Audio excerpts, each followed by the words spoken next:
हलचल इंडिया में आपका स्वागत है। मैं आपके साथ हिमांशु पाल। आज हम मौजूद हैं मुजफ्फरनगर के बिलासपुर स्थित मदरसा फलाहत दारैन अल इस्लामिया यानी कि बड़ा मदरसा के नाम से जाने जाने वाले इस मदरसे के अंदर इसके संचालक मौलाना इस्माइल कासमी हमारे साथ मौजूद हैं। इनसे कुछ सवालात करेंगे और जानेंगे कि आखिर ये जो मदरसा है किन किन खूबियों के लिए जाना जाता है और क्या क्या सुविधाएं इसमें बच्चों के लिए दी जाती है। मौलाना साहब, बहुत बहुत स्वागत है आपका हलचल इंडिया में। जानना चाहेंगे कि ये जो मदरसा आपने स्थापित किया था, कब स्थापित हुआ था और इसकी जो स्थापना थी वो किसके द्वारा की गई थी? मैं अपने सभी नाज़रीन के खिदमत में हदिया सलाम पेश करता हूँ। और असलन ये मदरसा जो कायम हुआ मकतब की शक्ल में 3 कमरे शुरू में बने 1970 में, और ये उस जो मदरसे का दूसरा हिस्सा है रोड से दूसरी साइड में, वहाँ ये मदरसा शुरू हुआ। हम लोगों ने भी उसमें पढ़ा है छोटी उम्र में। उसके बाद 1984 में इसका एक दूसरा दौर आया। हमारे बड़े 3 भाई हैं, उन्होंने ज़मीन ख़रीदी और उसके बाद इस पर इमारत बनना शुरू हो गई, लेकिन किसी वजह से वो इमारत नामुकम्मल रही, अधूरी रही, पूरी नहीं बन पाई। लेकिन उसमें माशाअल्लाह कुछ ना कुछ तालीमी निज़ाम शुरू हुआ। उसके बाद असलन इसका तीसरा दौर है जो सन 2000 में शुरू हुआ, और 2000 में मैं और मेरे रफ़ीक़ हैं दूसरे हज़रत मौलाना मीर ज़ाहिद साहब मख्याली के रहने वाले हैं। तो हम दोनों ने, हमारे शेख, हमारे मुर्शिद, हमारे गुरु थे हज़रत मुफ्ती मुज़फ़्फ़र हुसैन साहब रहमतुल्लाह अलैह सहारनपुर में, उनके कहने पर, उनके फरमाने पर हम लोगों ने यहाँ बैठ कर के काम शुरू किया। उस वक्त यहाँ कोई इस तरह के बाहर के तलबा का या इसी तरीके से अरबी तालीम का या इसी तरह मदरसे के स्कूल का कोई निज़ाम नहीं था। फिर अल्लाह का नाम लेकर के काम शुरू हुआ और पहले साल हमारे पास सिर्फ 19 बच्चे दाखिल हुए बाहर के।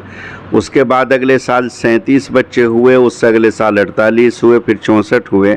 इस तरीके से बढ़ते बढ़ते माशाल्लाह इस वक्त जो हॉस्टल में बच्चे हैं वो 675 हैं, जो हॉस्टल में जिनके खाने का, रिहाइश का और क़याम और ताम सारी तमाम तर सहूलतों के साथ यहाँ वो मौजूद रहते हैं। 2 वक्त का खाना, नाश्ता, पूरा इंतज़ाम मदरसे की तरफ से रहता है और 75 आदमियों का स्टाफ़ है। अब रहा ये मसला कि यहाँ कौन सी तालीम दी जाती है, तो सबसे अहम और बुनियादी तालीम हमारी जो मजहबी तालीम है उसमें कुरान करीम का हाफिज़ बनाना, कारी बनाना, आलिम बनाना, मुफ्ती बनाना और मुल्क का सच्चा और पक्का एक खादिम बनाना, मुल्क के तरीक़े उसको वफ़ादार बनाना, ताकि मुल्क से मुताल्लिक़ वो एक ईसार और क़ुरबानी का जज्बा अपने दिल के अंदर रखे, अपने क़ल्ब के अंदर रखे। ये हमारा एक मंशा होता है कि एक ज़िम्मेदार शहरी वो बने और वो किसी मुआशरे पर, मुआशरे के किसी तबके पर बोझ ना बने, बल्कि ख़ुद अपना बोझ उठाए और दूसरों का भी बोझ उठाए। इस तरतीब से हम बनाते हैं। और उसके साथ साथ हमारा निज़ाम है कि जो हमारा स्कूल चलता है DS junior public high school Dawat-us-Sidq, तो उसमें भी हमारे ये बच्चे जो मदरसे में इस वक्त पढ़ रहे हैं उनका एडमिशन स्कूल में रहता है। अब चूँकि वो सिर्फ जूनियर हाई स्कूल तक यानी 8वीं क्लास तक है, उसके बाद का जो तालीमी निज़ाम है 9वीं 10वीं क्लास या 11वीं और 12वीं क्लास, तो उसका जो सिलसिला हम दूसरे स्कूलों में दाखिला कराते हैं, यूपी बोर्ड से या मदरसा बोर्ड से या CBSE बोर्ड वगैरह से। और वहाँ माशाल्लाह हर साल हमारे बच्चे जाते हैं जहाँ जिसका सेंटर लगता है और इम्तिहानात वगैरह दे करके तकरीबन आलिम बनते बनते हमारे यहाँ से बच्चा इंटर कर लेता है। हाफिज़ बनते बनते तकरीबन उसकी 6ठी 7वीं बहुत सौ की 8वीं क्लास हो जाती है। तो ये तरतीब हमारे यहाँ इस वक्त चल रही है। अच्छा, मदरसे को कहीं ना कहीं एक दीनी तालीम के हिसाब से भी देखा है, लेकिन आजकल आधुनिकीकरण हो रहा है, टेक्निक का दौर है। क्या टेक्निक इस वक्त आपके मदरसे के अंदर है जो अलग से सुविधा देती है? नहीं, असल में देखिए, जो हमारी एक मजहबी तालीम है उसके साथ साथ हम ये चाहते हैं कि एक सच्चा और पक्का जो एक ज़िम्मेदार शहरी है वो बने। उसके साथ साथ बहुत सारे बच्चे हमारे ऐसे भी हैं कि जिन्होंने आलमियत का निसाब पूरा किया या हिफ्ज़ क्लास पूरी की और उसके बाद में फिर वो मुख्तलिफ़ कॉलेजों में, स्कूल में दाखिल हो गए। रही बात टेक्निक की, तो हमारे आगे मंसूबे हैं, आगे हमारे मकासद हैं इंशाअल्लाह इस तरह ITI वगैरह का एक हमारा एक मंसूबे में ये तमाम तर चीज़ें दाखिल और शामिल हैं। दुआ करें कि इंशाअल्लाह आगे चल कर के हम इस सिलसिले को आगे बढ़ाएँ और आगे हमारे पास ऐसे वसाइल और असबाब हों कि हम और इसको डिग्री कॉलेज तक और ITI वगैरह तक लेकर के जाएँ इंशाअल्लाह। मदरसे को लेकर आसपास के क्षेत्र और आसपास के इलाकों की जनता से, आवाम से क्या अपील करना चाहेंगे आप? मैं आसपास के जितने भी हमारे आवाम हैं उनसे मैं ये दरख्वास्त और गुजारिश करूँगा इंतहाई अदब के साथ कि अपने बच्चों को दीनी और दुनियावी तालीम दोनों से मुज़य्यन करें।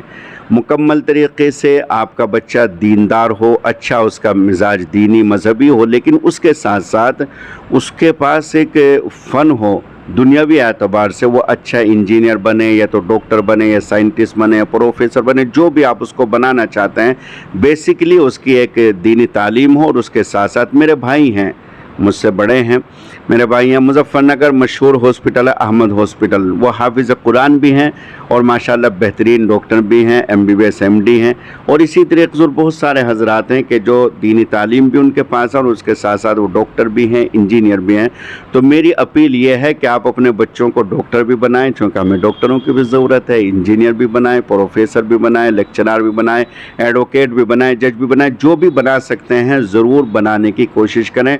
और मेरी ये दरख्वास्त है सभी से कि भले ही खर्च में कुछ तंगी करनी पड़े, लेकिन अपने बच्चों को ज़रूर पढ़ाएं। ऐसा ना हो कि आपका बच्चा न दीनी तालीम हासिल कर सके और न दुनियावी तालीम। बहुत सारे हमारे बच्चे ऐसे हैं कि वो कुछ भी नहीं बन पाते, तो कुछ तो बने, चाहे वो दीनी तालीम हासिल करें दुनियावी, लेकिन कुछ तो हासिल करें। और मेरी अपील ये कि दीनी तालीम भी और दुनियावी भी हो, किसी एक तालीम से भी हमारे बच्चे किसी भी तरीके से महरूम ना रहें। ये मेरी दरख्वास्त और ये मेरी तमन्ना और गुजारिश है। ये थे हमारे साथ मौलाना इस्माइल कासमी, जिन्होंने अपने मदरसे के बारे में, उसकी इसमें दी जा रही शिक्षा के बारे में बताया और आगे जिस तरह से दुनियावी तालीम के साथ साथ दीनी तालीम की आवश्यकता है और ये आवश्यकता कहीं ना कहीं हमारे भविष्य को लेकर चलती है, उसे भी हमें हासिल करना चाहिए। मुजफ्फरनगर का ये मदरसा कहीं ना कहीं पिछले 24 साल से लगातार अपनी एक बुनियाद आगे रखता जा रहा है और पिछले कई सालों से ये लोगों को अपने जो सुविधाएं वो दे रहा है और आगे भी कहीं ना कहीं मंशा है कि ये जो बच्चा है वो यहीं से ही अपनी डिग्री, अपना जो भविष्य है उसे बनाकर चले। हलचल इंडिया के लिए उसाफ अहमद के साथ हिमांशु पाल।